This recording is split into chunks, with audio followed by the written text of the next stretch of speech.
تسلی سے استنجا کر کے وضو کریں، اور پھر محسوس ہو کہ پیشاب کا قطرہ نکل گیا ہے تو پھر استنجا کرنا ضروری ہے یا صرف وضو کر لے؟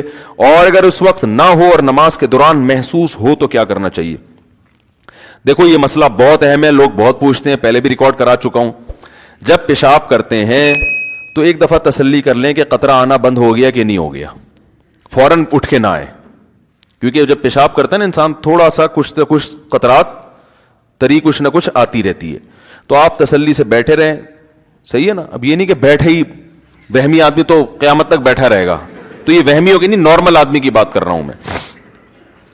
تو تھوڑی دیر ہر انسان کو کچھ نہ کچھ تراوٹ آتی رہتی، تو جب تسلی ہو گئی کہ بھئی اب قطرہ آنا بند ہو گیا ہے، پانی ڈالیں اور پتلی گلی سے نکل لیں۔ نکلنے کے بعد اب محسوس پہ توجہ، کیونکہ آپ جتنا محسوس کریں گے اتنا زیادہ محسوس ہوگا، قیامت تک ہوتا رہے گا۔ مر جائیں گے جب آپ کو غسل دیا جا رہا ہوگا، آپ اٹھ کے سامنے والے کو تھپڑ ماریں گے، بولیں گے مجھے ابھی بھی محسوس ہو رہا ہے، تو نے مجھے ابھی غسل کیوں دیا، پہلے استنجا تو کرا دیتا صحیح طریقے سے۔ حقیقت بتا رہا ہوں میں آپ، یہ وہمیوں کے فون سن سن کے پاگل ہو جاتا ہے انسان۔ تو ایک دفعہ تسلی ہو گئی، اب آپ آرام سے باہر آئیں، وضو کریں، نماز پڑھیں، اس کی طرف توجہ دے ہی نہیں کہ قطرہ نکل رہا ہے کہ نہیں نکل رہا۔ ہاں صرف محسوس نہیں، یقین ہو گیا کہ قطرہ نکل گیا ہے، اتنا یقین ہو گیا کہ آپ قسم اٹھا کے کہہ سکیں اللہ کی قسم پیشاب کا قطرہ اب نکل چکا ہے، تو آپ کا وضو ٹوٹے گا۔ بات آ رہی ہے سمجھ میں؟ لیکن وہمی کی سمجھ میں ابھی بھی نہیں آ رہی، کیونکہ وہمی کہے گا کہ وہمی لوگ پتہ کیا کہتے ہیں، پتہ نہیں یار میں قسم اٹھا سکتا ہوں کہ نہیں اٹھا سکتا، مجھے جو یقین قطرہ تو نکلا ہے، یہ تو محسوس ہوا ہے۔ اب اتنا کہ مفتی صاحب نے کہا تھا قسم اٹھا سکتا ہوں، پتہ نہیں قسم اٹھا سکتا ہوں کہ نہیں اٹھا سکتا، یہ وہم ہو رہا ہے مجھے۔ تو جب وہم ہو رہا ہے اس کی علامت ہے آپ نہیں اٹھا سکتے قسم، آپ کو یقین نہیں ہے۔ دیکھو ابھی رات ہو رہی ہے، قسم اٹھا سکتے ہیں نا؟ کوئی بھی وہمی ہوگا قسم اٹھا کے بولے گا بھائی رات ہو رہی ہے، اب وہ بھی اس پہ بھی قسم نہ اٹھا سکے، پھر وہ اس کو تو پھر فوراً کسی نفسیاتی ہاسپٹل میں ایڈمٹ کرائے نا۔ تو جو آپ کو وہم ہو رہا ہے پتہ نہیں قسم اٹھا سکتا ہوں، تو اس کی علامت ہے کہ آپ کو یقین نہیں ہے، تبھی تو آپ کنفیوز ہیں کہ اٹھا سکتا ہوں کہ نہیں اٹھا۔ جو 100% جس چیز کا یقین ہوتا ہے فوراً انسان قسم اٹھا لیتا ہے۔ تو اگر کنفیوز ہے کہ پتہ نہیں اٹھا سکتا ہوں کہ نہیں اٹھا سکتا، تو اس کا مطلب ہے آپ قسم نہیں اٹھا سکتے، حدیث کے مطابق آپ کا وضو باقی ہے۔ اب آپ جا کے بلا وجہ شلواریں چیک کر کے اپنا ٹائم ضائع کرتے رہو اور وسوسے میں آتے رہو، تو وہی بات ہے کہ یہ آپ کی اپنی ٹینشن ہے، یہ ٹینشن شریعت نے آپ کو نہیں دی ہے۔ شریعت کا حکم یہ ہے کہ ایک دفعہ جب یقین ہو گیا کہ قطرے آنا بند ہو گئے ہیں، تو اب جب تک 100% یقین نہیں ہوگا قطرے نکلنے کا، اس وقت تک آپ کا وضو برقرار رہے گا۔ اب وہمی ایک اور مسئلے کا شکار ہوتا ہے، وہمی کہتا ہے ٹھیک ہے مجھے یقین نہیں ہے کہ قطرہ نکلا ہے، لیکن پاسبل تو ہے کہ نکل گیا ہوں،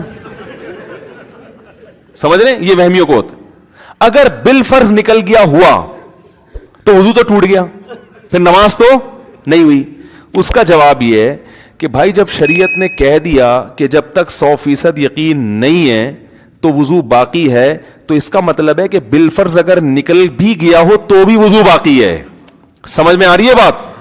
کیونکہ جب ایک دفعہ پیشاب کر لیا اور آپ کو اب یقین ہو گیا کہ اب قطرات نہیں آ رہے، تو آپ استنجا کر کے باہر آ گئے، اب شریعت یہ کہتی ہے کہ اب وضو قطرہ نکلنے سے یا نہ نکلنے سے نہیں ٹوٹے گا، اب جب تک نکلنے کا یقین نہیں ہوگا نہیں ٹوٹے گا، جب نکلنے کا یقین ہوگا تو ٹوٹے گا۔ اب قطرہ نکلنے سے وضو ٹوٹتا ہی نہیں ہے، اب قطرہ نکلنے کا یقین ہونے سے ٹوٹے گا وضو۔ بات آ رہی ہے سمجھ میں؟ لیکن وہمیوں کی سمجھ میں پھر بھی نہیں آئے گا۔ وہ پتہ ہے ایک اور حملہ کرے گا شیطان یہ کہے گا کہ دیکھو بھائی اصل میں جو حکم تھا نا وہ تو قطرہ نکلنے سے، پہلی دفعہ تو جب پیشاب کیا تو قطرہ نکلا تو وضو ٹوٹا نا، کیا خیال ہے؟ یہ تو شریعت نے ہم کو آسانی میں ڈالنے کے لیے، ایک وہمیوں کو وہم سے اور ٹینشن سے بچانے کے لیے شریعت نے کہہ دیا کہ یقین ہو قطرہ نکلنے کا تو وضو ٹوٹے گا، یقین نہیں ہے تو نہیں ٹوٹے گا۔ لیکن اوریجنل مسئلہ تو یہی ہے کہ پیشاب نکلنے سے وضو ٹوٹتا ہے، چاہے ایک قطرہ ہو چاہے 10 قطرے ہوں۔ تبھی تو جب پہلی دفعہ پیشاب کیا تھا میں نے بیٹھ کے تو وضو پورا ٹوٹا تھا میرا۔ تو اس کا مطلب ہے کہ اصل تو وہی ہے۔ تو یاد رکھو وہ جو اصل ہے کہ پیشاب نکلنے سے وضو ٹوٹتا ہے وہ بھی شریعت کے بتانے سے ٹوٹتا ہے نا, یہ کسی انگریز نے ریسرچ کر کے بتایا تھا لیبارٹری میں. تو جو شریعت نے آپ کو یہ بتایا کہ پیشاب نکلنے سے وضو ٹوٹتا ہے, اسی شریعت نے یہ بتایا کہ یہ اس وقت ٹوٹتا ہے جب آپ کو نکلنے کا 100% یقین ہو. اگر یقین نہیں ہے تو 100 دفعہ نکلتا رہے, نہیں ٹوٹتا. یہ کوئی میڈیکل سائنس کی رپورٹ تھوڑی ہے کہ پیشاب نکلنے سے وضو ٹوٹ جاتا ہے بھائی. اس کے بعد بھی اگر کسی وہمی کی سمجھ میں مسئلہ نہیں آیا تو پھر یہ پولیس کا کیس ہے سیدھا سیدھا, بشرطے کہ جو پولیس آپ کا علاج کرے گی وہ خود وہمی نہ ہو, یہ ضروری. تو یہ پیشاب کا بھی یہی حکم ہے, اسی طرح ہوا خارج ہونے کا بھی یہی ہے. بعض لوگوں کو وہم ہوتا ہے پتہ نہیں ہوا جب 100% یقین ہو گیا کہ ہوا خارج ہو گئی ہے تو وضو ٹوٹے گا, جب تک 100% یقین نہیں ہے وضو نہیں ٹوٹے گا. سمجھ رہے ہیں؟ اسی طرح یاد رکھو کپڑے پہ ناپاکی لگ گئی ہے کہ نہیں لگی ہے, جب 100% یقین ہو گیا کہ لگ گئی ہے تو وضو تو ناپاک ہوگا کپڑا. جب تک 100% یقین نہیں ہے کپڑے کو پاک ہی سمجھا جائے گا. مثلا آپ جا رہے ہیں, بائک والا قریب سے گزرا, چھینٹیں پڑ گئیں. اب لوگ کہہ رہے ہوتے ہیں پتہ نہیں یار یہ پانی کی جو چھینٹیں لگی ہیں یہ کتے نے کہیں پیشاب تو نہیں کیا اس پانی کے اندر.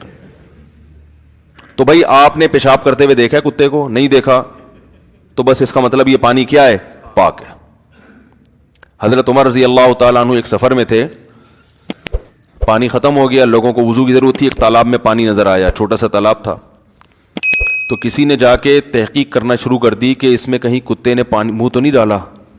حضرت عمر کو غصہ آیا, فرمایا اب ہی منہ ما اب ہم اللہ, جس چیز کو اللہ نے چھپا دیا اس کو چھپائے رکھو. ہم نے تو نہیں دیکھا نا, بلا وجہ ہم تو یہی سمجھیں گے پاک ہے بھائی. اب تحقیق کر کر کے کتے کو منہ ڈلوا دو اس کے اندر, سب مصیبت میں پڑ جائیں گے. کہاں پانی تلاش کرتے, 1 میل دور پانی ہو تو وضو تیمم جائز تھوڑی ہے, 1 میل کون تلاش کرے گا پانی بیٹھ کے. تو اس لیے شریعت کا حکم ہے بھائی جو چیز پاک ہے, ہر چیز پاک ہے جب تک ناپاک ہونے کی دلیل نہ ہو. سمجھ رہے ہیں؟ اسلامی ملکوں میں گوشت حلال ہے جب تک حرام ہونے کی دلیل نہ ہو. آپ قصائی سے گوشت لے کر آتے ہیں, حلال ہے بھائی. کوئی کہ یار ہو سکتا ہے قصائی نے اللہ کا نام نہ لیا ہو, تو بھائی جب تک 100% یقین نہیں ہوگا کہ اللہ کا نام نہیں لیا ہم اس کو حلال ہی سمجھیں, کیونکہ اسلامی کنٹری ہے اللہ کا نام لیا جاتا ہے. ہاں غیر مسلم کنٹری میں حرام سمجھا جائے گا جب تک 100% یقین نہ ہو کہ اللہ کا نام لیا گیا ہے. تو شریعت کا اصول ہے بقاء ما کان علی ما کان, جو چیز جیسی تھی ویسی ہی سمجھی جائے گی. اس کے خلاف اس وقت ہوگا جب اس کی مخالفت کی مضبوط دلیل ہو, وہم سے نہیں ہے. کئی لوگ طلاق کا مسئلہ پوچھتے ہیں, میں نے 2 طلاقیں دی ہیں, یہ 3 میں بھول گیا. تو ہم کہتے ہیں 2 ہو گئی ہیں, تیسری نہیں ہوئی ہے, کیونکہ طلاق میں اصل ہے کہ نہیں ہو. جب تک ہونے کا یقین نہیں ہوگا طلاق واقع نہیں ہوگی. بعض لوگ کہتے ہیں پتہ نہیں مجھے وہم ہے میں نے بیوی کو طلاق دی ہے کہ نہیں دی ہے. ہم کہتے ہیں بھائی اصل یہ ہے کہ نہیں دی.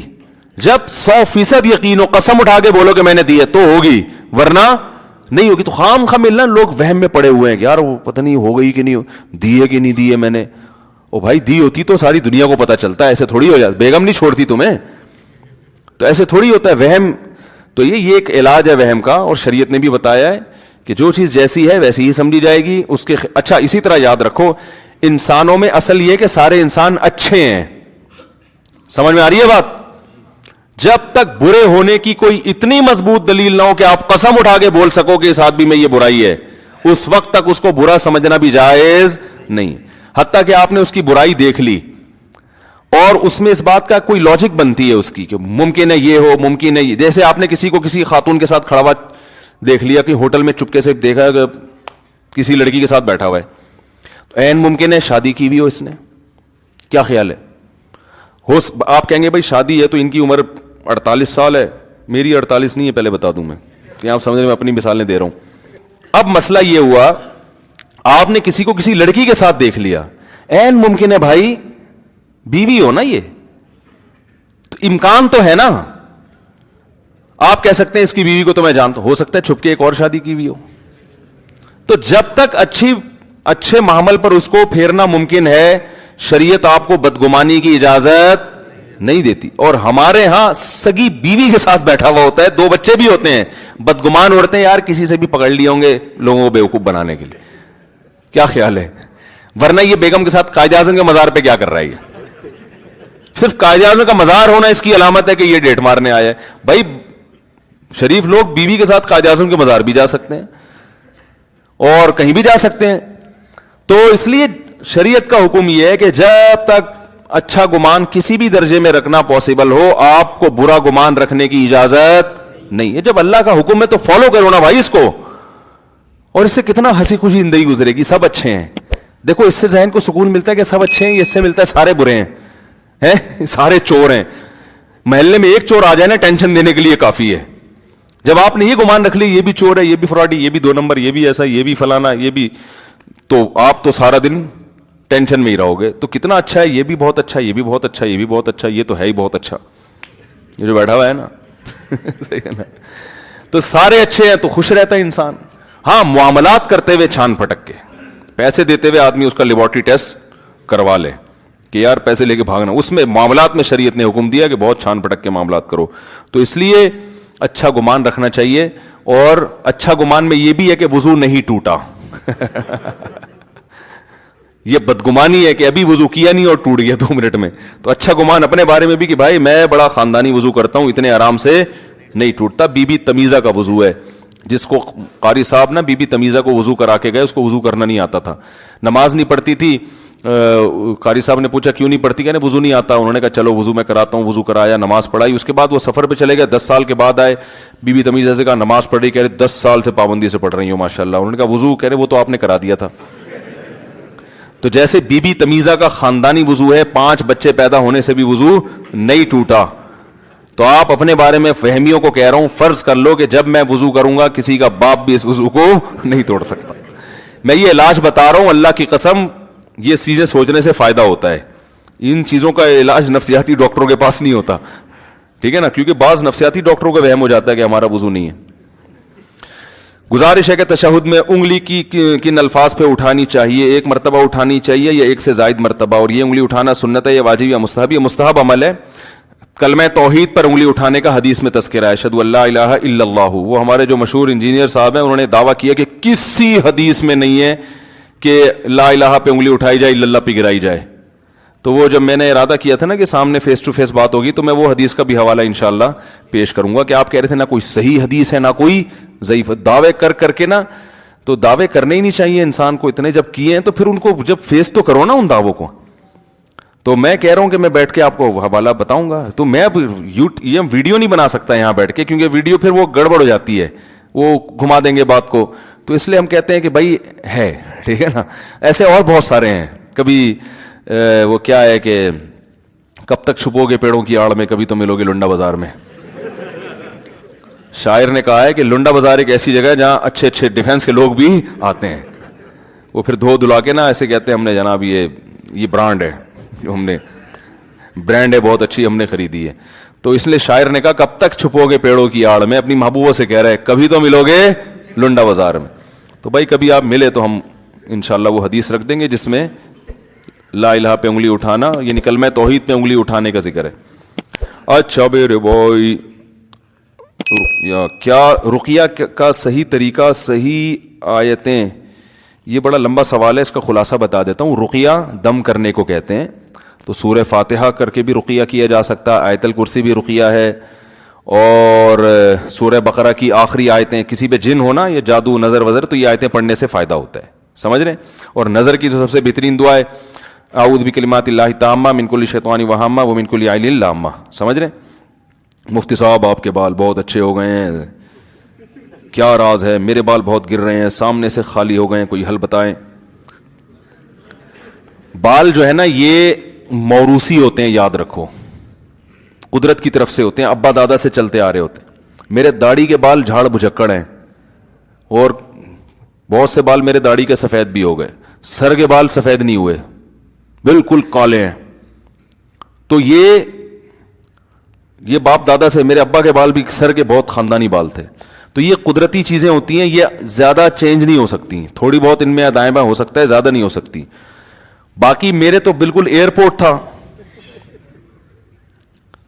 کالے تو اب بھی ہے, پہلے بھی تھے. وہ ایئرپورٹ کیسے ختم ہوا, اس پہ گھاس کیسے ہوگی, یہ ایک راز ہے جو کبھی چھاؤں میں ملے تو انشاءاللہ بتائیں گے. کبھی چھاؤں میں ملے تو انشاءاللہ بتائیں گے. اس میں بہت قربانیاں دی گئی ہیں اس کے لیے, ہل چلے ہیں, ٹریکٹر, کھاد ڈلی ہے اس میں, اور بڑی فصلیں اگائی گئی ہیں اس میں باقاعدہ, اور پودے لگے ہیں, سمجھ رہے ہیں نا, پھر اس کے چھڑکاؤ ہوا ہے, بہت اس میں محنت ہوئی ہے بھائی, تب جا کے یہ لہلہاتی فصلیں. اور یہ ہر ایک کے کامیاب بھی نہیں ہے. یہ ٹریکٹر جو چلتا ہے نا, اس کے لیے پہلے سے کچھ تھوڑا سا یعنی صلاحیت بھی ہونی چاہیے بال اگنے کی. بہت سے لوگوں نے کوشش کی ہے لیکن سوائے ذلت کے کچھ بھی حاصل حقیقت نہیں ہوا. میرا سوال یہ ہے کہ میں ایک لڑکی کو پسند کرتا ہوں اور الحمدللہ برسر گزار بھی ہوں, لیکن اس لڑکی گھر والوں سے کوئی تعلق نہیں ہے, کبھی وہ لوگ ملے, آپ اصلاح فرمائیں, کوئی صورت ہو جائے کہ بھائی پسند کرتے ہیں, گھر والے راضی نہیں ہیں, شادی کرنا چاہ رہے ہیں, یہ پرچہ آپ لڑکی کے ابا کو دے دیں,